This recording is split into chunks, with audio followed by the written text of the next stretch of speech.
18 Eyewitness News at 6 starts now.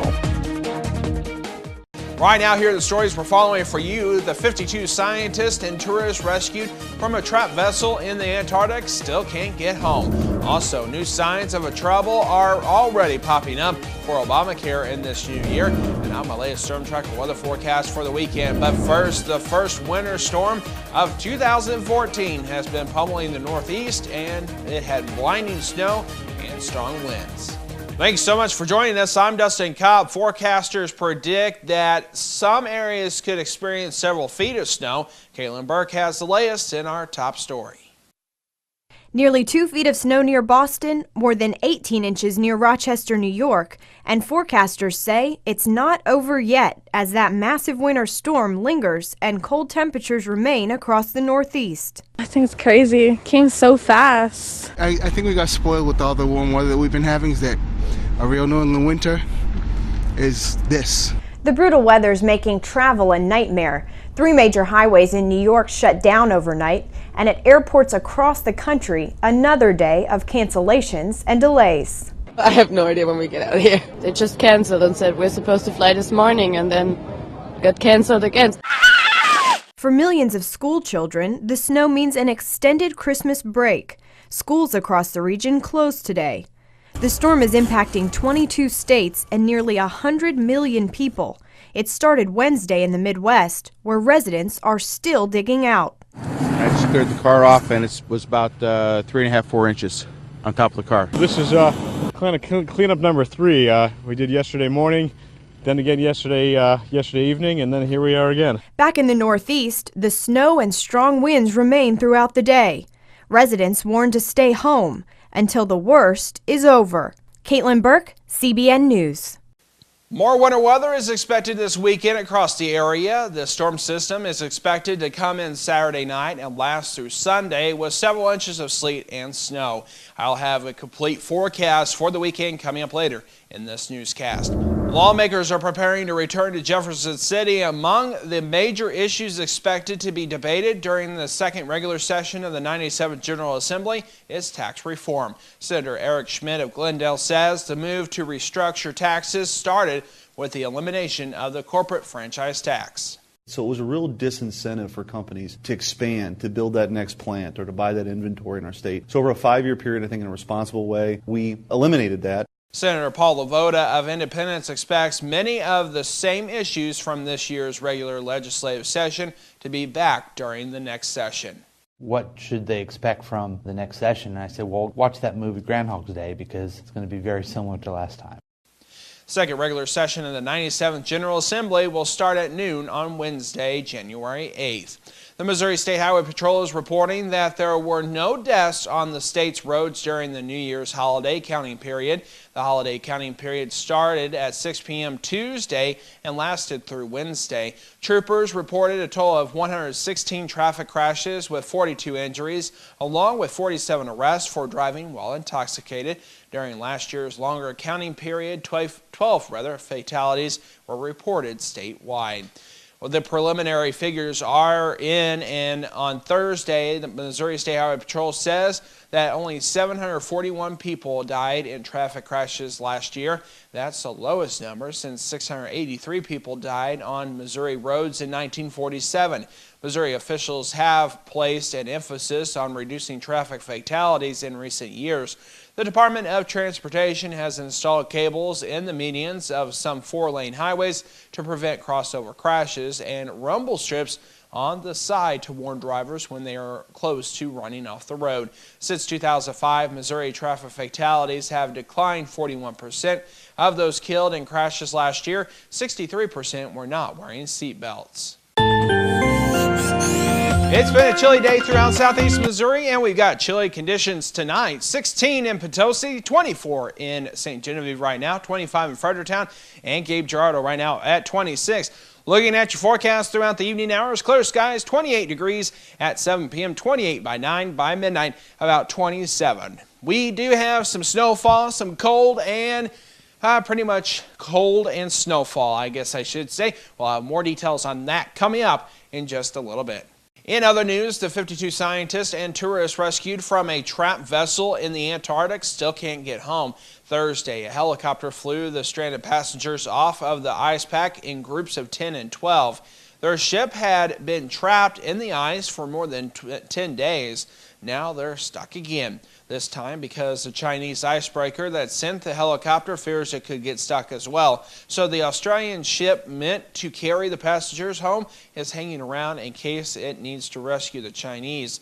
One other irony to the story is that the team of scientists and explorers trapped by the ice was on an expedition to study the effects of climate change in the South Pole. Many climate change activists believe global warming is causing ice to melt at the poles. Secretary of State John Kerry launched his second day of talks with Israeli and Palestinian negotiators as he ramps up another attempt at a peace deal. Speaking from Israel, Kerry said it's time to start making hard decisions as talks enter a difficult phase aimed at creating a Palestinian state alongside Israel. We are now 5 full months into this negotiation.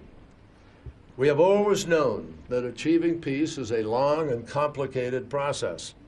It's a tough road, but this is not mission impossible. The people of Israel and I are prepared to make such an historic peace. But we must have a Palestinian partner who's equally prepared to make this peace. Peace means ending incitement. It means fighting terrorism and condemning terrorism. It means recognizing Israel as the nation state of the Jewish people.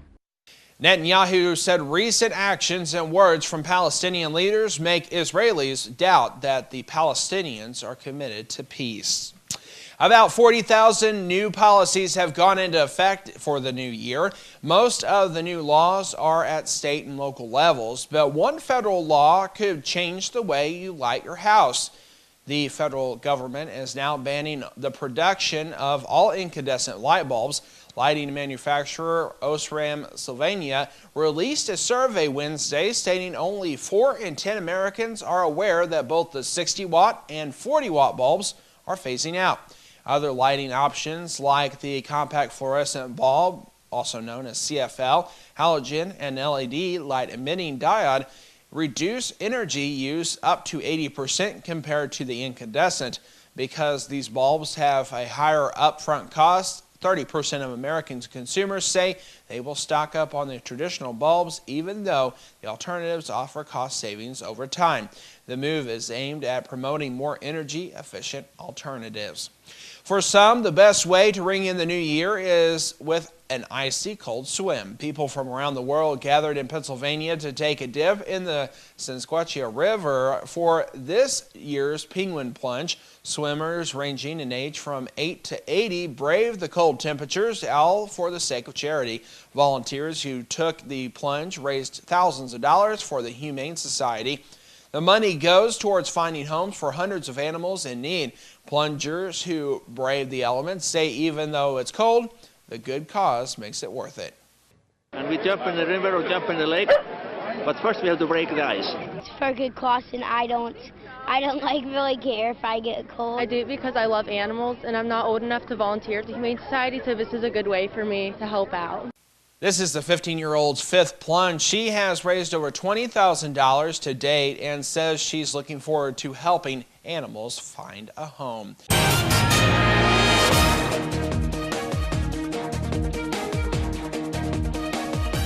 When we come back, new signs of trouble are already popping up for Obamacare in this new year. That story's coming up. We'll be right back. Take control of your future by enrolling at the Unitech Career Center. Discover a new career with Unitech's nursing programs or the opportunities with Unitech's sheet metal fabricating program, or turn your hobby into a career with Unitech's power sports equipment program. From electrical trades to automotive technology programs, the first step to a well-paying future starts at the Unitech Career Center, Raider Road in Bonne Terre. For adult information, call 358-3011. For high school information, call 358-2271. Welcome back. New signs of trouble are already popping up for Obamacare in this new year. Because of the failed website launch and the last-minute crush to sign up before January 1st, thousands, if not millions, of healthcare enrollees aren't even sure if they have insurance. Applications haven't been processed, and insurance companies say they've received thousands of faulty applications from the government.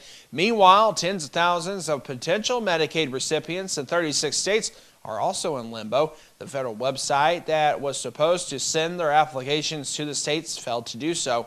The White House says 2 million Americans have now signed up under the new health care law, but that's way short of the goal of 3.3 million by the end of 2013.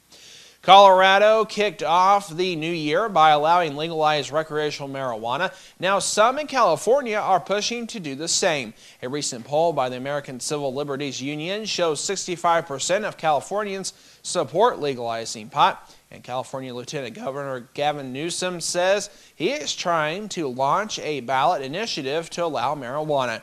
Opponents say it's a bad idea for California's youth and for public safety.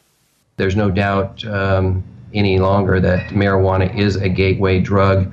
Of the hundreds of people who die every day of overdose on other drugs, virtually every one of them started with marijuana. This is a serious concern for our future. A productive, healthy society requires sober citizens. We have enough problems with people that are drunk driving behind the wheel. And so you're going to have the same amount of people. How they're going to regulate that?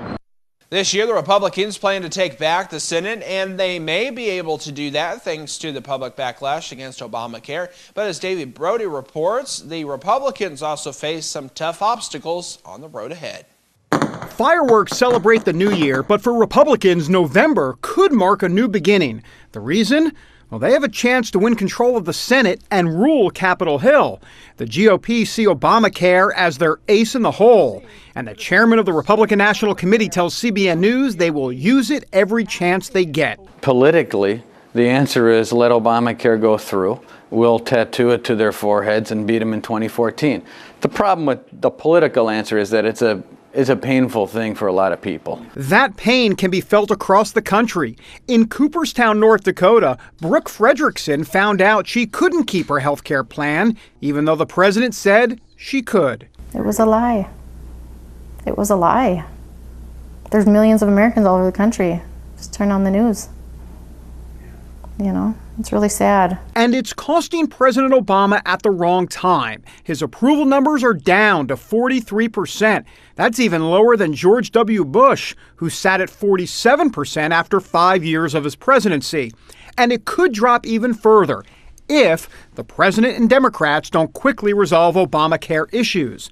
Republicans need 6 seats to control the Senate, and they're going to go after moderate Democrats who supported Obamacare. I think it's a political liability for any Democrat who voted for it. Most Senate Democrats, it passed by, it was 1 vote margin, so every single one of them who voted for it cast the deciding vote. Ads are already in full swing. Mary Landrieu cast the deciding vote for Obamacare. If I had to vote for the bill again, I would vote for it tomorrow. And the strategy for vulnerable Democrats? Keep your distance from the president. Senator Landrieu says President Obama needs to stick to his word. But Senate Democrats will not be the only ones fighting for their political survival. On the Republican side, some longtime GOP establishment senators are going to get challenges from Tea Party-backed candidates. It's already happening at the top, where Tea Party conservative Matt Bevin is going after Senate leader Mitch McConnell. Others, like Lindsey Graham and John Cornyn, face primary fights as well. This also marks the other political theme of 2014, the Tea Party versus the establishment. The Tea Party wants strong constitutional conservatives in office. The old guard wants to grow their numbers, even if candidates don't toe the conservative line. This debate played out in 2012 after some Tea Party primary winners faltered, and then they received the blame for costing Republicans control of the Senate. We let races slip out of our hands, and we really let the Senate majority slip away from us over these last 2 cycles. That's something that all of us ought to agree is something we should never allow to happen. But that won't be easy. Special interest groups from both sides of the spectrum are already arming for the fight. Senator John McCain tells CBN News all this bickering has to stop. We've all got to work together, hash out our differences, but our adversary is the Democrat Party, not the Republican Party. Let the Republican primary voters decide who our candidates are going to be, rather than pouring money in attack ads against Republicans raised from Republicans. That doesn't make any sense. That leaves Senate control in doubt. While in the House, Republicans should still be in charge after the midterm elections. That doesn't mean, however, it's going to be an easy road for Speaker John Boehner. He faces a determined Tea Party caucus and outside groups like Club for Growth and Heritage Action. I think they're pushing our members in places where they don't want to be.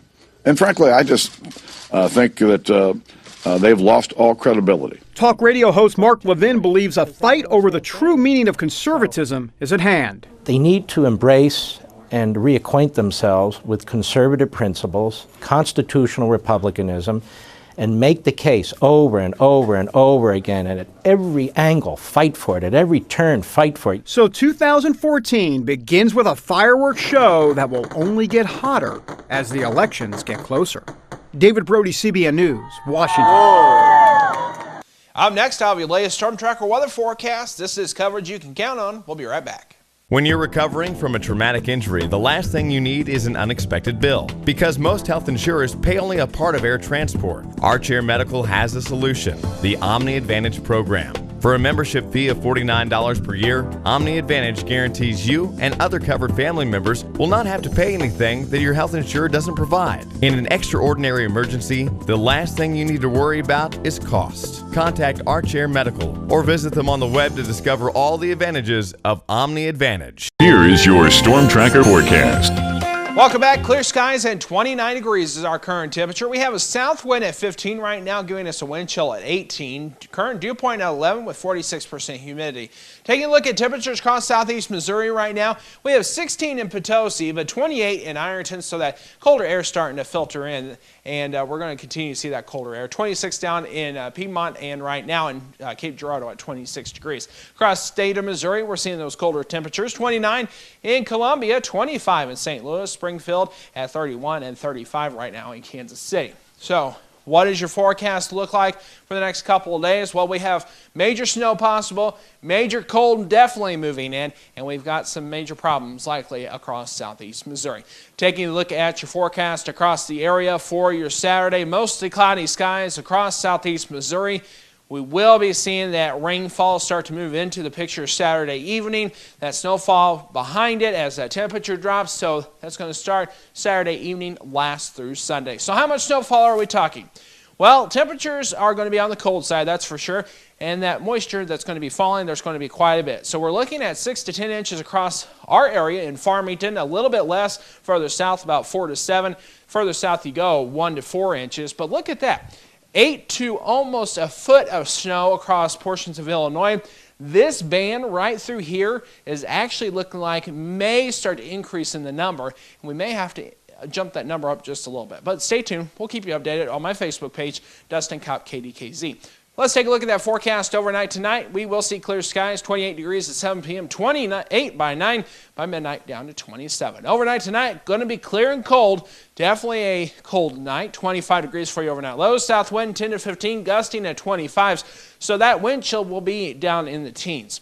Taking a look at your forecast for tomorrow, like I said, mostly cloudy, rain developing late, changing over to snow as that temperature drops. 40 does it for our daytime high. Taking a look at the extended forecast, we got a lot to talk about. The snow falls Saturday night into Sunday. Temperature high of 20 on Sunday, dropping throughout the afternoon. By Sunday night into Monday, a -4 for your overnight low. -1 for your daytime high on Monday. Partly sunny. -6 for your overnight low Monday night into Tuesday. Wind chills between -15 and -30. 17 does it for our daytime high on Tuesday. Definitely a warm-up there. Then we got some snowfall Wednesday, Thursday, and Friday possible with a wintry mix possible Thursday and Friday. Temperatures starting to rebound just a little bit. Don't forget, you can get the latest weather information, as always, at our website, KDKZ18.com. And like I mentioned earlier, you can also get the latest weather information at my Facebook page, Dustin Kopp, KDKZ. Still to come, a new law has been put into effect to help protect the growing number of kids with severe food allergies. What it might mean at your child's school. That's next in Your Health. Get your latest Storm Tracker weather forecast daily on the radio. Froggy 96, 95.9 FM, and Kickin' Country 105, 104.9 FM. Battery problems. It happens every time you want to do something. You just want to mow the yard, right? You've got to make it to that big meeting on time, and your watch quits. You got to be somewhere, and your car won't start. Right in the middle of a conversation, and the battery conks out on your cell phone. For every kind of battery.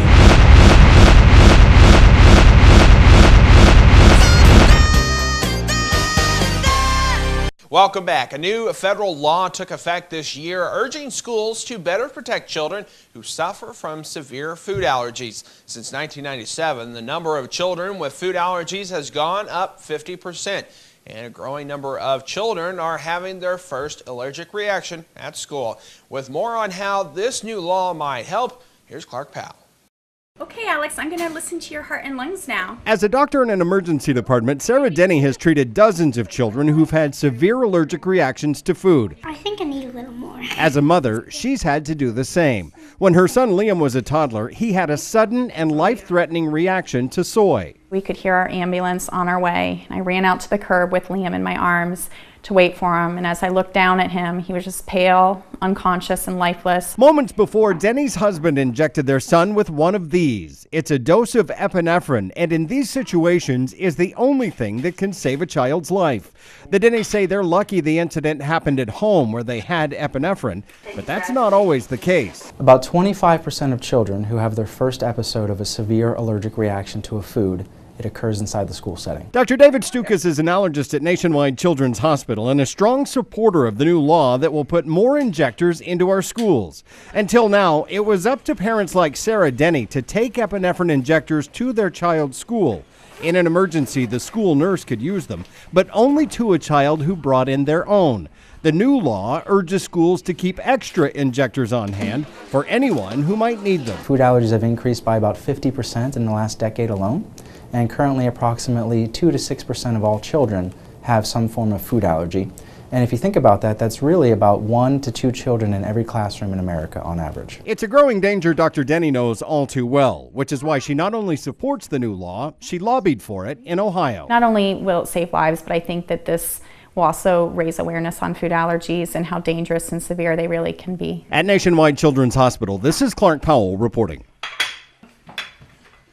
The new law doesn't require schools to stock EpiPens, but it does give them financial incentives if they do. States will have to pass their own versions of the law before schools can get their injectors. Supporters say with very little training, any teacher or school staff member can be taught to use the injectors in an emergency. Each year, more than 200 people die from food allergies. That is today's Your Health. We'll be right back.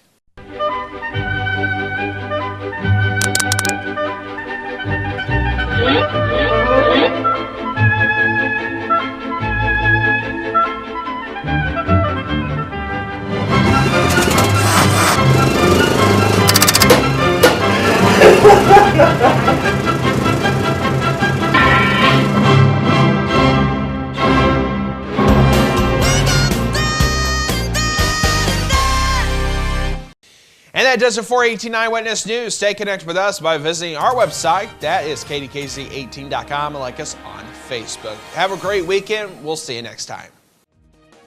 When you see news happening in your area, let us know about it. You can call our news department at 573-701-9590 or email us at news@DawkinsBroadcastGroup.com.